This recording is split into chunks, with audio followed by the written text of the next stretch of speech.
125th, Brooklyn, Atlanta, Orlando, Indianapolis, Houston, and now, Black Ink Radio.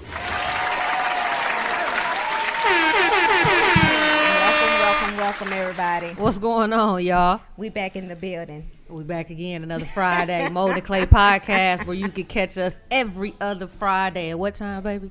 8 o'clock, 8-ish. Eastern Standard Time. Whatever time Rich Mo hit that buzzer. But y'all, what? You know what had happened was. What had happened was. It's always a what had happened was. What's going on, Rich? How you feeling? I'm all right. You know, same thing, different day. Glad to have y'all here. Glad to be here. We missed you, man. I missed you too. So I'm going to let my wife introduce our very, very special guest for this evening. Yes, y'all. We have a very, very, very special guest in the building today. We have a serial entrepreneur, beauty boss, and author, Tiffany Nicole. Come on now. Hey. Welcome. Extra berries got me nervous. Don't be nervous. We just going to have a friendly conversation. It's like I said, we just going to let the conversation flow, get to know who you are, talk about some good old relationship stuff, you know, because relationships It's hard. Hard. Super hard. Yeah, I agree. Rich, you know. I can't get it right. Speaking on relationships, before we jump into our topic, Oh, boy. I know our viewers want to update, Rich. How that 40-day challenge coming? Oh, you going to put me on the spot? Like Yeah, I'm going to put you on the spot. So just for our viewers that's just tapping in, I gave Rich a 40-day challenge where he has a book that has him do one thing a day for his partner. And it helps to improve the relationship. But his partner doesn't know that he's doing these things every day. So, Rich, what's been going on? I ain't started. You're failing already. I'm failing. You get a 0. I See, get a that 0. sound like a job already. Yeah. It do sound like a job. It works. It works. The It process sound like a works, though. damn- She did it on me, and I didn't even know she was doing it. Yeah, That it is works. so sweet. This is my favorite couple. I just want to let you know. We They're the appreciate that, best. Rich. But I'm going to start just because, just because y'all, put so much effort in trying to help me. I'm going to start it as much as I have my, my reasons. You stuttering over there, Rich. Get it together. I will. Okay, y'all. So we're going to go ahead and jump on in this topic today. We're talking about losing yourself while in a relationship. Now, this going to be a little deep topic. It is. Because It is. people don't understand when you get in a relationship with somebody, whether it's you just dating somebody, you're married to somebody, you can lose yourself. You probably will lose yourself. You Ain't no gonna could. lose yourself. You probably will lose yourself. Baby, did you lose yourself, baby? I did. You for real? I'm trying to. Oh, I'm this some trying to. bullshit. Yeah, I did, baby. I'm I still- I'm did. still trying to find myself, huh? But let me tell you why I lost myself. Because I'm a head of the household, so I'm so focused on providing for my family, making sure my wife good, my kids good, and so that's what I focus on. And because I'm so focused on that, sometimes I lose myself in what it is that I want to do and things I need to get done because I want to make sure that they straight. Okay, well, that makes sense. So Okay, I'll let you have that. I'm trying to find my way. I'll let you have that one. I get it. Okay. Well, Tiffany, let's talk about it. Let's talk about it. So, have you ever been in a relationship where you felt like you lost yourself? You didn't know who you was anymore. You just was gone, lost. So since I've known the topic of this, interview, I've been thinking about it, and actually, I can honestly say no. Yeah. And when I listen to your wife, and I'm like, really, I've been thinking, I'm like, the reason why I had a successful relationship because I've been so driven in what I'm doing. Yeah. So, I think it's a healthy balance in between losing yourself, because ultimately a relationship, you should lose some parts of your old self. Come on now. To develop some new ways, So maybe if I would have lost myself a little bit, I probably would have been married longer than 24 months. So You think so? probably so, yeah. Yeah. It's hard though. It's hard sometimes to detach yourself from what you're used to, when you partner with someone else. That could be difficult to do. So it takes time to happen. Like it takes a lot of time to happen. So can I ask you a question? Am I wrong to feel like I should be able to get into a relationship, be myself, and still, have a successful relationship? Because I kind of feel like you shouldn't have to lose yourself to be with somebody. I feel like they should accept you for who you are. Right. Try to make you better, but not try to make you what they want. Right. Because I feel like when you lose yourself is when you trying to become what somebody else wants. Exactly. Yeah. And that's true. Because you're not supposed to lose yourself in a relationship. That's not how it's supposed to go. Right. But because people tend to always want to do things to please their partner, to make their partner happy, to where they're losing and they're not doing the things that they have set out to do and the goals that they have set out to do because they're so focused on how their partner feels. Right. And it's not supposed to be that way. Your partner is supposed to support you in any and everything that you want to do in life, and not allow you to lose yourself in that relationship. Right. Now I can say that I have slightly lost myself a little bit, but I do that in every relationship because I'm always want to make sure that my wife is okay, my kids are okay. Like what do my partner want me to do? What's gonna make my partner happy? And so that's the reason why I feel like I'm so late in the game doing the things that I want to do, like starting my boutique, starting our show, things like that. You know what I'm saying? When it should not even have been like that. I should have been did this shit a long time ago. Yeah, Right. That's true. I feel you. Now, I have been in relationships where I feel like my mate have lost themselves in me. And I'm the person that as soon as I see you forgetting yourself for me, I instantly get turned off. And see, that's what I was getting ready to ask you. So when you see your mate doing that, that's a great point. I'm glad you brought that up. So when you see your mate doing that, do you try to like motivate them and push them like, okay, baby, like, come on now, you said you wanted to do this, you slacking off, we need to get back on it? Or do you just be like, you just didn't turn me all the way the hell off? Oh, I think now I'm realizing that's my turn-off point because it's like instantly I kind of disconnect. Yeah.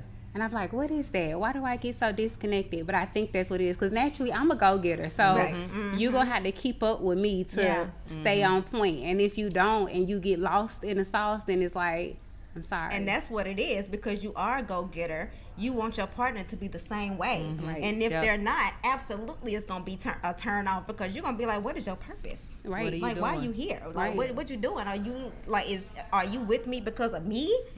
Who I am? Like, no, you need to make sure you on the same level as I'm on. Right. So yeah, I get And it. it's about balance too, because when my wife and I first met, like I'm on the go. I'm always on the go. Like I can't sit down from the moment my feet hit the floor when I get out the bed. I'm doing something around the house. I'm building something. I'm working on something. I'm in a customer house. I am doing something. I'm fixing my son's car. I don't care what it is. She woke up cleaning the carpet this morning. I'm doing something. And so she had to tell me, like, baby, look, it's okay. Like, you could have a moment, but when I'm sitting down, I just feel like I'm not doing nothing with my life. Yeah. So I gotta keep busy. I gotta keep being productive. So that's a balance that I had to learn, that it's okay to have that little break every now and then. You know what I mean? So Now the crazy thing is, okay, so my last relationship, I was married to a woman, and I feel like she was like that. She was constantly on the go. And so I started her trucking business. That was the wedding gift I gave her, was a trucking business. Yeah. That was so sweet. Yeah, that's awesome. It was cool. And it's, and she worked all the time. She was always on the go. But also with that, I kind of got lost and bored in that. Yeah. Why is that? Why? Because it was like then I had time to kind of drift and wonder. Because she was too busy. Because she was too busy. And then she was a people pleaser. Like that's the worst type of person, is a people pleaser. Yeah. Whoa. Yeah. Here we go. Here come a question. Pause on the plate. Hey, pause. Foul. Technical. So wait, what's wrong with a people pleaser? A people pleaser is gonna always please anybody in the room, so they're gonna lose focus on who they are supposed to be pleasing. When I walk into a room, I'm walking into a room normally I'm walking in with business on my mind. So I'm talking to the boss in the room. I don't really do a lot of small talk. And so a people pleaser is gonna talk to every single body in the room. If that person wants you to jump high, they're gonna say, how you want me to jump? You want me to go get you a drink? You want to go? So they get lost. Well, it must be levels to people pleasers, because I feel like you should network with everybody, but I do feel like you should end up with the main person in the room. You understand what I'm saying? But I do feel you should connect with everybody, because there's some other people in the room that might be able to benefit you more than the main person. And you know what I'm saying? And the main person in the room to me might not be the main person in the room to you. So I mean, I understand how women feel, you know, and I say women because you must be a people pleaser. Obviously, I am, but I'm only saying this to say, you know, it's gotten me far. You feel what I'm saying? But I'm a people pleaser too. Right, but I know you a people collector too. Shut up. I know a collector. I am too. See, but I know people that have a problem with that. That's been a problem in my relationship, because it's the same thing. You know, oh, I want my man to be, you know, basically standoffish. Don't talk to nobody. Don't, you know what I mean? Hard to get next to and all that. When I'm in the position to be like that, I'll be like that. Yeah. But I feel like when I need to work this room, I'm gonna work this room, and you need to understand that. Yeah. You know what I'm saying? Even the president got to kiss babies and shake hands. You feel what I'm saying?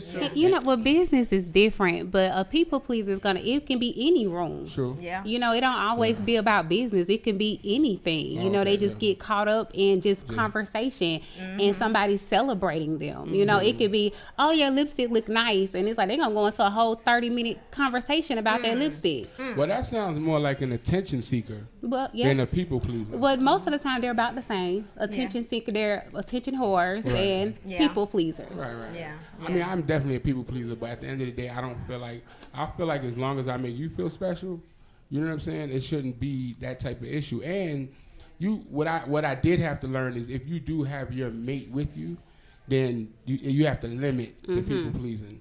Yeah. You feel me? I can't be working the room and leaving you in the corner. Right. You know, and I used to do that. You know what I'm saying? So I had to understand that, like, you know, you do have to worry about who's with you. Because I'll get in the room, and like you said, I work that motherfucker. I'm everywhere.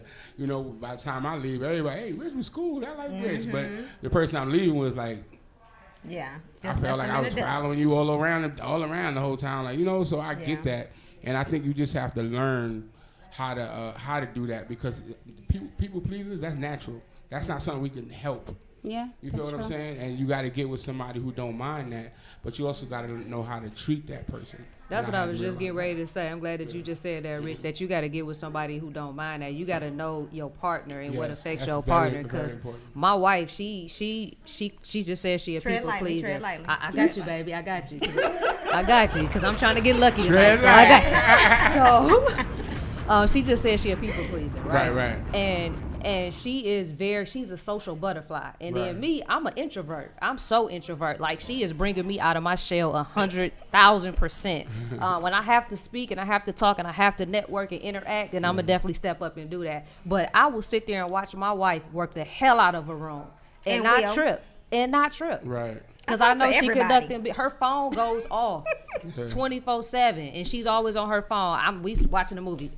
Okay, baby, last email, last one. But I know that she's networking and she's making moves, so I don't get offended by that. Yeah. Right. But I think the type of people pleaser she's talking about is kind of the attention whore type of people pleaser, the disrespectful kind of people pleaser. You know what I'm saying? And that's unacceptable. Like, you should not be walking in the room talking about somebody's lipstick for 30 minutes. Right.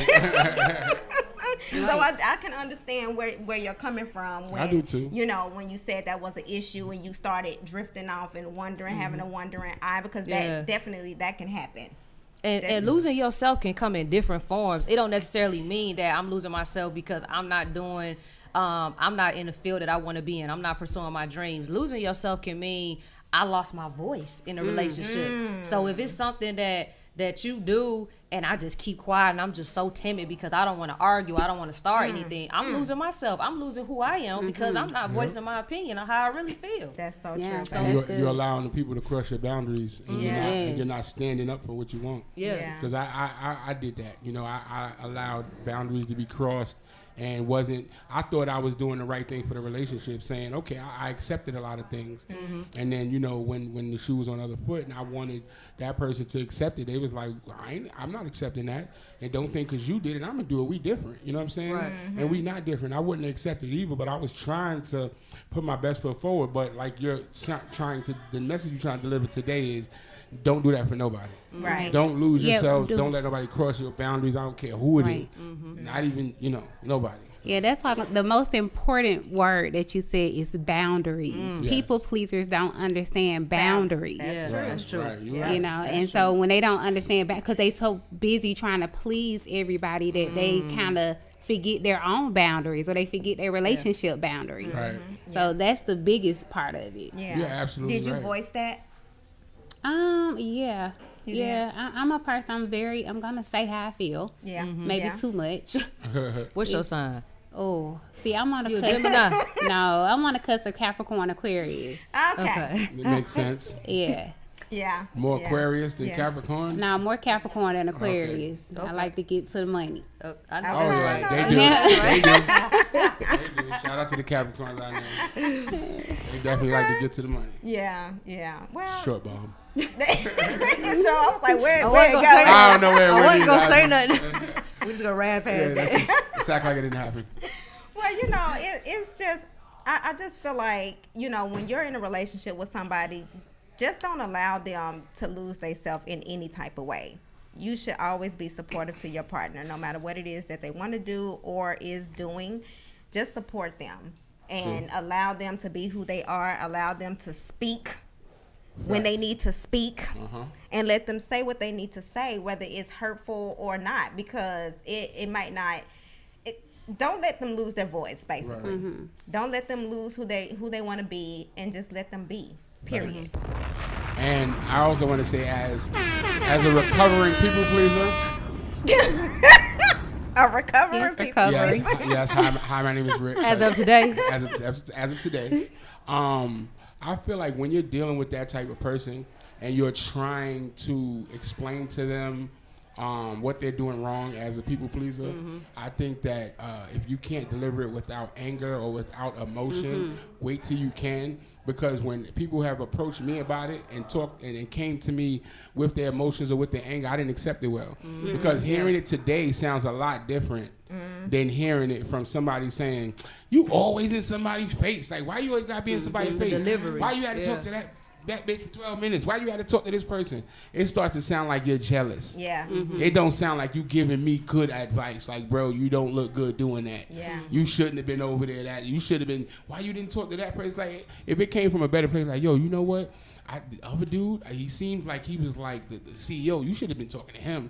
No, it's like, nah, you too busy over here sucking dick, or you know what I'm saying? Like, It's just watch. like baby said, It's the delivery. You know what I'm saying? Yeah. So for the people out there, if you're dealing with a person like that, just watch how you bring it to them. Try to bring it to them in a positive light so they don't feel like you're attacking them. You know what I'm saying? Yeah. Because it sounded way better when you say it like, you know what I mean? Yo, this is how it is. You get what I'm saying? Yeah. Yeah. I feel like it's a lot of responsibility on somebody to be responsible for you finding yourself. Like I can be receptive and I can push you and motivate you, but I don't want that responsibility on me. You got to find your own way because I don't know what makes you happy. I don't know what it is that you want to do. You can communicate it to me all day, but your passion behind it is going to be what pushes you to achieve it.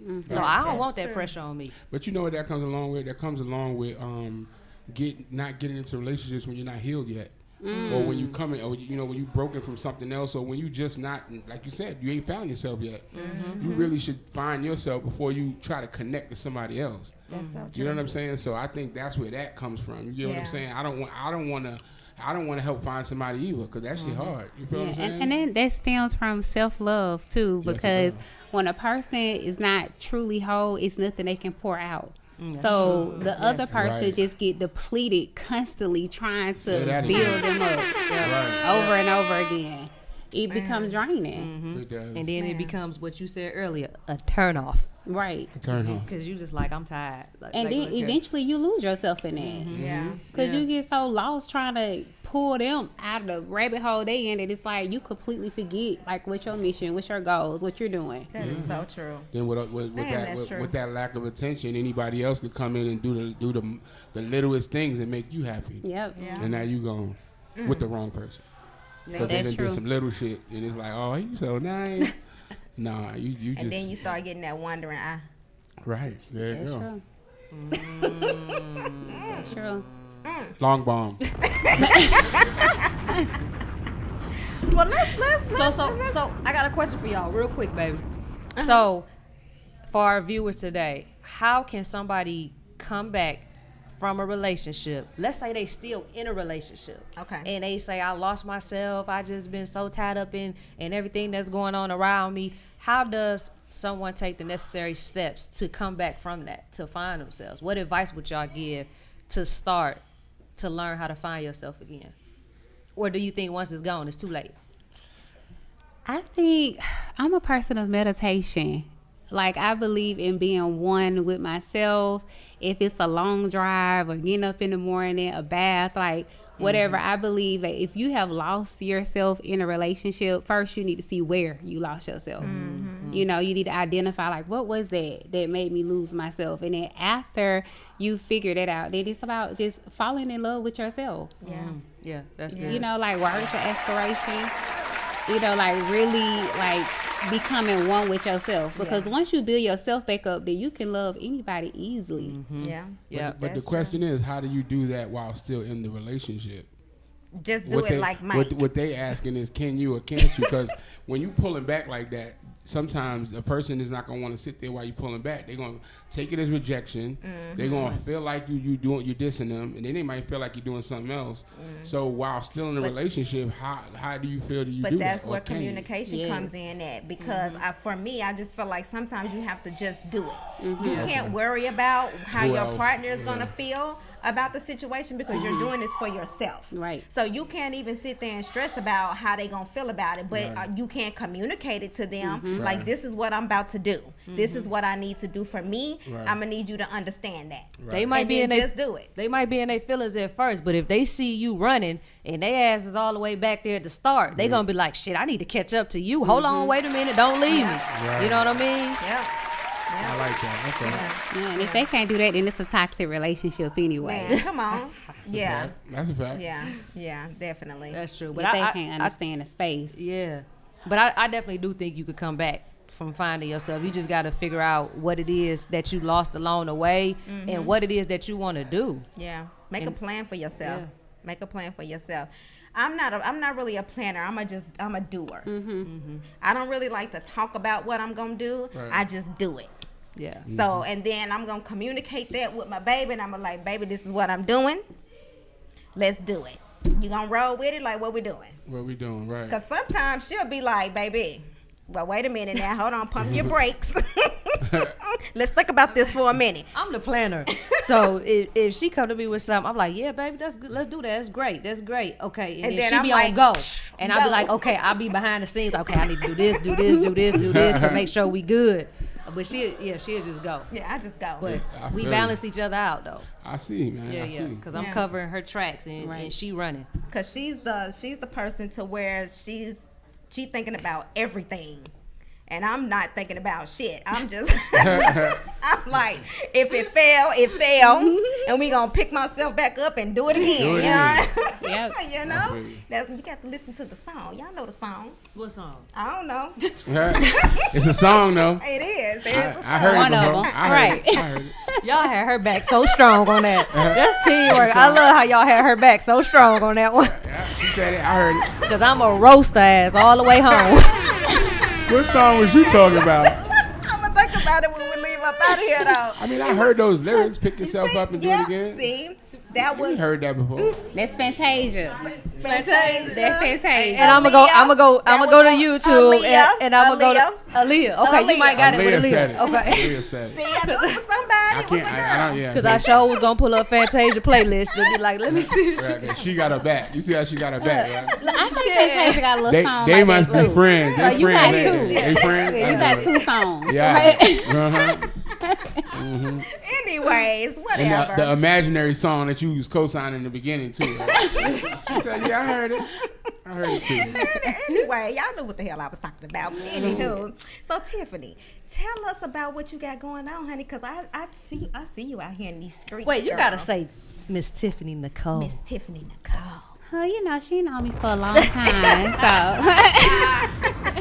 I have y'all. Oh, She we know. is my beautician, okay? She be laying the hell out this hair. Oh, that's what we doing. Well, can you get a hold of it today?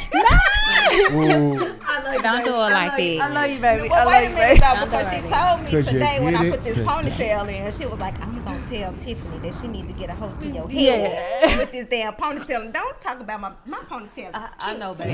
It's tight. It's Yeah. tight. I see the baby hair. Yeah, you see, that's what make it Exactly. good. That's what make it nice. The baby got hair. them baby hair Yeah, I see going. it. That's They what laying. do They it. laying. They That's laying. what do it. See, I But as soon as we get in the car, y'all. it's coming Roast. out. Oh, in the car. Not in the car. It's coming In the out. car. Not in the car. In the car. Look, that's the best thing. Wigs, ponytails, just take that thing off. In the keep it car, moving. though? In the car. But you Rich. still got to get out the car. You might need to In the get got gas. Rich. You might get pulled over. My baby don't She care. got good hair though, Nigga so gonna she look gonna be at you good. like, She had that little bone at the top sticking up. I know you gonna get up off I'm her. sorry. I love you, baby. I love you, I'm baby. so Anyway. sorry. You look good tonight, though, Okay, baby. Tiffany Nicole, Yeah, baby. ponytail laid though. Tell But us not in the about car. what you got going on, baby. So I dropped a book on my birthday. Yeah. Okay. Yeah, and the book is called The Confessions of an Only Child, and that book stemmed from our marriage. Yeah.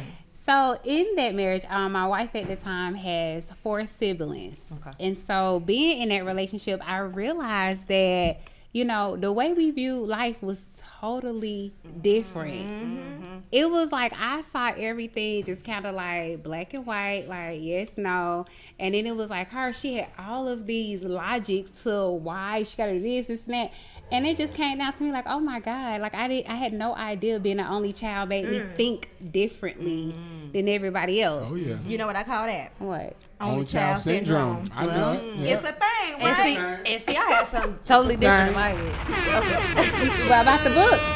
About what you said. They said only child syndrome. What you was I was thinking? thinking something else, but it may not even relate. Ooh. I don't Well, wanna what say is it? I don't Because wanna say. I just thought of a topic about how people that's raised on love different than people that's raised on survival. So that I don't know why that popped in my head. But you when know what? said No, that. that's crazy because I think a lot of it came from that.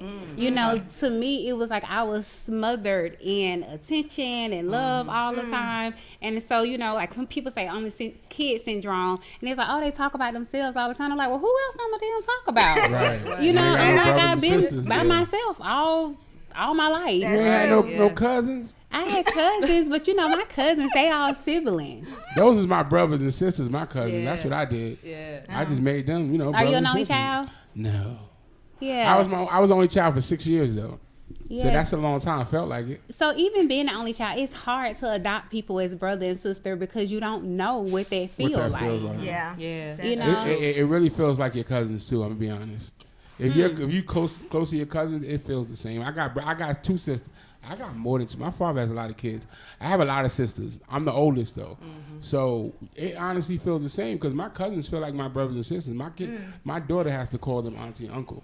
You know what I'm saying? Because it feels the same. It's just somebody that you feel close to. You know what I mean? I don't know. I can't explain it, but Yeah, see, I don't feel like But it. see, yeah, she the only child. Yeah, so like it's different. I don't, cause like for because you ain't example, never had to share. exactly. Yeah. You know, I'm like I don't have, and I like to share, but at my discrepancy when I want to. See, you didn't Yeah. have to share. Yeah, but I didn't have to share. So that's why I said the Right. difference of that survivor and then love. Like, Yeah. no, it's I share when I want. That don't mean that I don't love you because I don't want to share. It just I don't want to. Right. Yeah. Yeah. You know, and before I started the project, I actually interviewed people all over the country in different countries to just see their perception and literally all different cultures, religions, and everyone had the same thing, like over and over and over again. Yeah. Wow. Yeah. Because everything about people is about your upbringing. I always preach that. Your upbringing will shape you. That's why we have to change how we raise our kids, more so than trying to change the world. Forget the world, change the kids. The kids will make the world later on. You know what I'm saying? Yeah.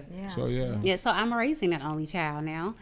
And, you know, but when I wrote the book was for people who have siblings to know how to operate with an only child, because it comes across as rude, selfish, inconsiderate. But I'm like, no, but you're rude and selfish and inconsiderate because you don't understand that I don't know how to do that. I don't know how to feel that close to somebody because that's not how I was raised, or that's not what I had to do. Yeah. Right. That's so damn, that's true. And where can we find this book? So you can find this book. It's on Amazon. You can just type in Confessions of an Only Child. It come right up. If you're dating the only child, with an only child, best friends with an only child, it really helps you see it from all perspectives, because it is kind of rude to be like, oh, you just selfish. And it's like, but this is the only way I've known to love myself. Right. Yeah. You know? Yeah, it's not selfish. It's all you know. It's not fair to call somebody selfish. Yeah. And I think that's important to know, because a lot of times you might run into somebody that's the only child and you be like, damn, this person is selfish, but you really don't know the things that come with. So I'm definitely going to read that book. But that also comes along with getting to know your mate. Yeah. You know, if you ask the right questions, whether they're only child or not, you're going to get to know how they think if you talk to them long enough. You get what I'm saying? Yeah, but I think people with siblings, they can't understand it from an only child standpoint. Like you were just saying, like, well, your cousins, they close to you like your brothers. And I'm like, no, me and my cousins are close, but they're my cousins. They're my cousins. Yeah. No, but what I'm saying is, I wouldn't. Listening to you now, I can understand now why my ex-wife was the way that she was, because she was the only child, wow. and I called her selfish. You did. Because to me, in my eyes, she was She was selfish, yeah. But she was raised as the only child. That's the only thing she knew. But that's a personal problem for me. Right. Yeah, it is. You know, now, and I believe in personal problems. I'm like, that's a you problem. That's a you problem. So, you know, I do have to learn how to operate, or I have found myself being better with other only kids. Yeah. Because we just kind of get it. You know, we kind of understand it ain't a lot of explanation or re-explaining myself. And even when I've owned my salons, at one point, everybody who worked in my salon was an only child. You know, and that's all you could get along with. We all got along. That's all you could get along with. We all got along so well. Girl, I love you. You got the job. Because y'all all selfish. Hey, just don't touch my stuff. Cool. Don't touch my stuff. I love it. Yeah. We don't have to borrow from each other. I don't want to borrow from you anyway. This is great. We don't have to borrow. Y'all probably all got along. But that's deep shit, though. It is. Yeah. You know what? Someone should write a book called Symptoms of an Only Child. So you can ask the questions to somebody to realize if they're only child or not, and then you know how to deal with them, or if you want to deal with them. Right. You know what I'm saying? Or how to deal with them. You know what I'm saying? Because that's something you should know. That's deep. I didn't know that. Yeah, and then I think even the way like only kids view family and the way people with siblings view family. It's different. I think that's like one of my biggest issues with people, because I see people who have siblings that will go to bat for their sister and brother, and I feel like that's a you problem. Like, why you calling to ask for money all the time? You know what I'm saying? I don't understand that. You know? Yeah. Look, Tiffany, you gonna have me going home talking about that's a you problem. That's a you Right. problem. That's a you problem. Yeah. Sounds like a you problem, buddy. Yeah. But you know, people with siblings, they go hard. We help each other. Yeah. We help each other. Yeah. Because that's how you raise to it's go hard. It's a we problem, you know? Exactly. We raised to have each Well, other's I'm back. different. We was raised to have each other back. I'm a Full different force. breed. And I'm not the only child, but I am a different breed. Okay? Well, you was married to only child. You probably got switched up somewhere. I did. Like it rubbed off. Somewhere it rubbed off, yeah. Oh, this how we doing? All right. I'm moving forward like that now. This is it. Yeah. But when because I haven't been married now for a year now, but I still dropped a book because it was already had been written and edited and everything. So I was like, I'm just going to go ahead and drop it. So I thought I was going to do a round 2. Like, so the only child thing didn't work out. Being married to someone with 4 siblings. Wow. Because it didn't, and especially with the dynamics of who I was married to. Like, you're a people pleaser. Then you got all these damn siblings. And then you got, it didn't work out. Yeah. That was like oil and water. Let me ask you a question. So as an only child, right, do you feel like you have to marry someone or be with someone who doesn't have all of that because you want them to yourself, kind of? Like you don't want them to have so many people to go to? No, because I like my space. You know what I'm saying? Like I like having moments. Well, not. I mean, someone can give you space. That's not what I'm asking. I'm asking, do you feel like, because a person that has a big family and it's a family like that, they always gonna want to have their back. You're probably not gonna understand that. Why you keep helping them? Why you keep doing this? You know, like do you feel like that would bother you with anyone? How a person who has that many siblings and families how they treat their family? Like, do you think that you would feel comfortable with somebody like that? Even if you had another person that was the only child like you, didn't have all that, but gave you your space, what would you rather? Like, would that bother you is what I'm saying? Because I'm starting to think that it seems like we should marry with our own kind. I mean, only child, siblings. You know we don't discriminate around these parts. Well, I think what it is, I think it's a serious codependency sometimes with people who has a lot of siblings, because you've been raised in this survivor mentality, and so it's like a codependency that is heavy. Yeah. So I don't think it's because I like big families. You know, I always wished I had a sister or brother. So it's not that I'm against, sisters and brothers, but it's boundaries. Right. Yeah. And I think sometimes with growing up in a household really close-knit with your sisters and brothers, they don't understand boundaries. Yeah. They don't respect when there's somebody new has shown up. And I'm like, I ain't got time for that. I'm the person that I'm busy. Going in war with someone costs money. Yeah. And it's time. So if I gotta go in war with your siblings, I'm good, bro. They got you. Yep. Yeah, that's so true. They got you. That's true. I feel you. Well, we're gonna read your book in our next book club. Nice. Okay, cool. Yeah. Oh, that's nice. We're gonna read it in the next book club, so I'm excited about You have that. a book club? I do. I didn't know I this. told you I do 101 million things. I see. I do too much. I do 100, feel but like I didn't get the one. Could I? I feel like I overdo it, but I have like a book books. Club. Yeah, I have a book. And I club. have some nice books to present. Okay. That you would, y'all probably really like, that I don't know if y'all read yet. Okay. I like books. Well, I'm gonna hit you up in the next book. There you go. Yeah. So, so Tiffany, tell us about this award ceremony that you had, baby. That looked amazing. It was, oh my God, it was so beautiful. Yes. It was so beautiful. Yes. So outside when I ain't writing books, I like to consider myself as a beauty boss, because I've been in the beauty industry all of my life. Like I was raised like in the middle of drag shows and dressing rooms. Thanks to my mom, she's a real woman. She just do drag shows, And so I grew up in the dressing room of, like I said, drag shows. So me falling in love with the beauty industry just kind of came natural. Like the passion was always there. And I opened up my first business when I was 17. It was a makeup bar. And so from there, I went from doing makeup with all type of celebrity, A-list, all the way to F-list celebrities, And one day I was working on set on a movie set, and oh my God, I don't want to say her name, but I can't even have to say her name. Well, I don't care if I say her name, because she sabotaged my whole idea of celebrity work. It was Terry Vaughn. It came up. I wasn't gonna hold it back, but Terry Vaughn, Navita from Steve Harvey. Y'all remember Navita? Yeah. Oh my God. Let me tell you. That's for her. That is for her.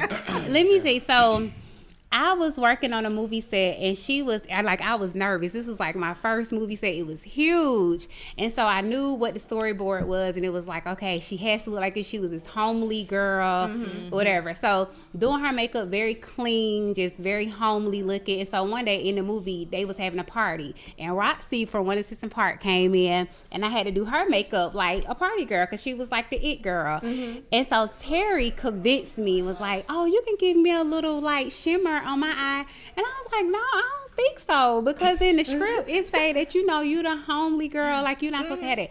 So she was like, no, it's cool, it's a party scene, you could do it. So me, I'm nervous, I'm young, I'm like, oh my God, okay, I'm gonna do it. So I put this little shimmer on her eye, and it was filming it here in Atlanta. So she go on up the set or whatever, and then as soon as she got to set, I just hear on the walkie-talkie, makeup, get here right now. And I'm like, oh my God, what did I do?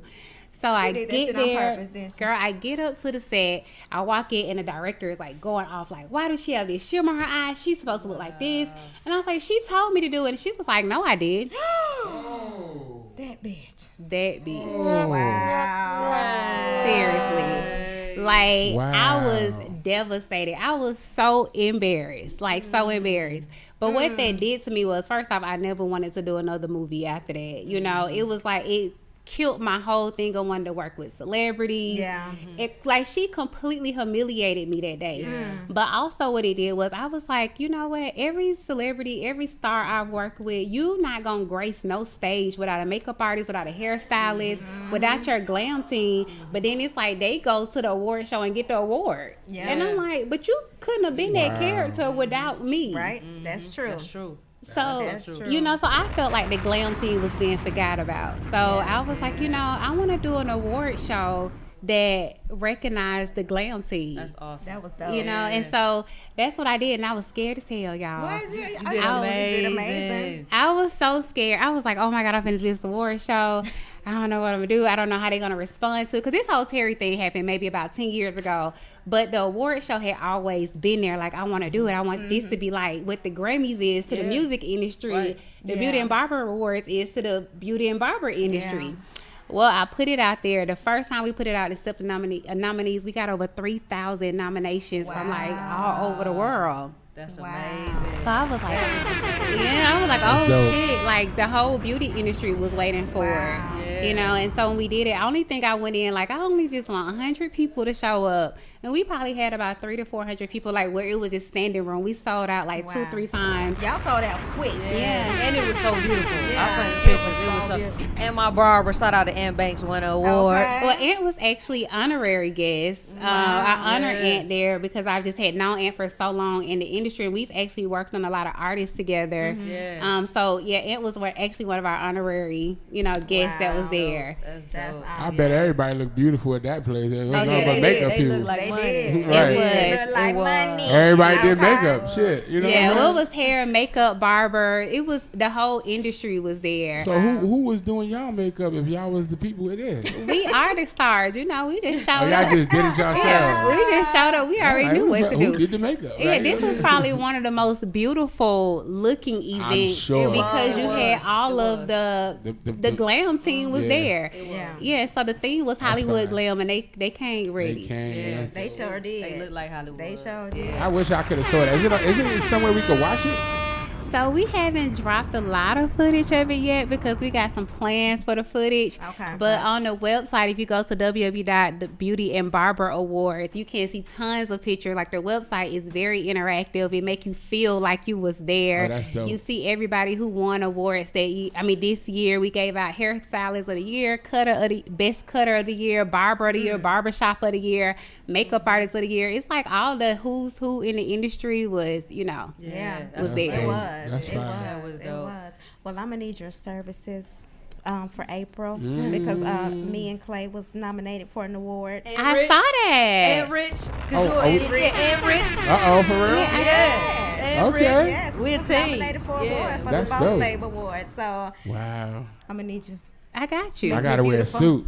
Yeah, you because can she do my makeup too. Yeah, you gotta wear a suit, but she can't wear this ponytail. So No, we Yeah. gonna, Get she it gonna, up, but she gonna be yeah. nice and Need glamorous you to that get off day. this ponytail, babe. I love you, baby. So You gonna T- make her pull that ponytail for in the elevator. Yeah. She gonna get the She elevator. better ready. not. Coming off. It's coming.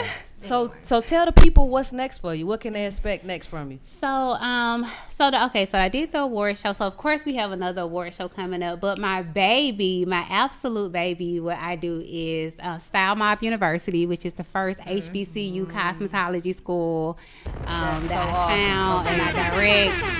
So that is that's my everything right Yes, now. that's You know, so I dope. never saw myself as coming in the industry as a makeup artist, going to a hairstylist, to actually owning a cosmetology school. And I fell in love with it. I fell in love with my students. I love inspiring them. Yeah. So our goal this year, we're actually moving to a bigger location where it's expanding the program, going into aesthetics, offering barber services. Yes. And after the award show, we had a lot of people to hit us up, wanting to do some footage, get some stuff. We may be on TV soon. I don't know. Yes, you know Lord. what I'm saying? Come Okay. on now. I don't Come know what's on gonna now. happen. Yes. I love it. I love it. Possibilities is endless. Yeah. So So yeah, my biggest goal is taking back our industry. You know, I'm like, over the years we've had, you know, Bronner Brother, and you know that's been good and everything, but I think it's had its run, and then that's no disrespect to the Bronners, like that was great, but you know, I really want to take back our industry and really highlight some people that need to be highlighted. It don't have anything to do with social media followers and all of that. It's about people who put in the work and really doing it and really making moves in the beauty and barber industry. That's a great point. That's a great point. I'm glad that you just mentioned that, because it's not all about what you do on social media. It's about what you actually doing in the community. Correct. Yeah. So I'm glad that you highlighted that. Yeah. So amazing. Yeah. I'm so excited to see it, and we so proud of you. Absolutely. Because I've been knowing you for for a long time. Some years. Yeah. About what, like 15 years? Probably longer than that. Yeah. Honestly, yeah. Because I mean, when we first met, girl, I was in my past life. I was doing. You delivered now. Yeah, you delivered now. I went doing delivered.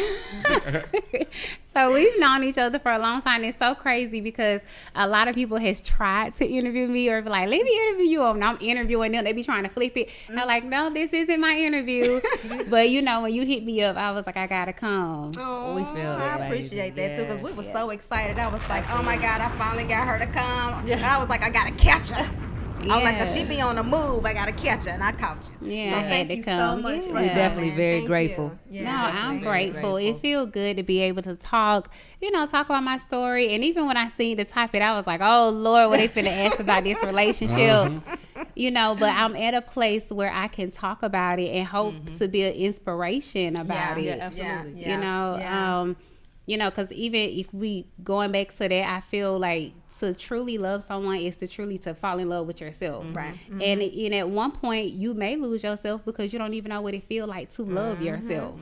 Yeah, that's good. You know, so I was at a place where I can talk about it and be okay with it. That's good. Which is one of the reasons why we do this podcast, because there's so many people out there that don't know how to be in a relationship, that need advice in relationships, and we've been together for so long, we've been through it all. We're very transparent about our relationship, so we wanted to give people the opportunity to come into our life and our world and give that advice that taught us on how we made it this far. You know what I'm saying? So, you know, I'm really glad that you decided to come on the show. And you came dropping them jewels. You came dropping them jewels through your experience. Experience is the best teacher. So that's why we like to have guests, and we like to keep it real and authentic and share, you know, our experiences, because you never know who is helping. So we appreciate you, Miss Tiffany Nicole. Oh, thank you for coming on the show. And y'all, that is, she gotta say your name though. I like it. But yeah, thank you guys so much for joining in again tonight for the Mold in the Clay podcast. We see y'all again when we come back? We come we come bi-weekly. Every other Friday, y'all can catch us at 8 p.m. Eastern Standard Time on Black Ink Radio. Y'all already know, keep God first in every single thing that you do, and He'll elevate your path like no other. We out, y'all. Bonnie will. You're now tuned in to Black Ink Radio.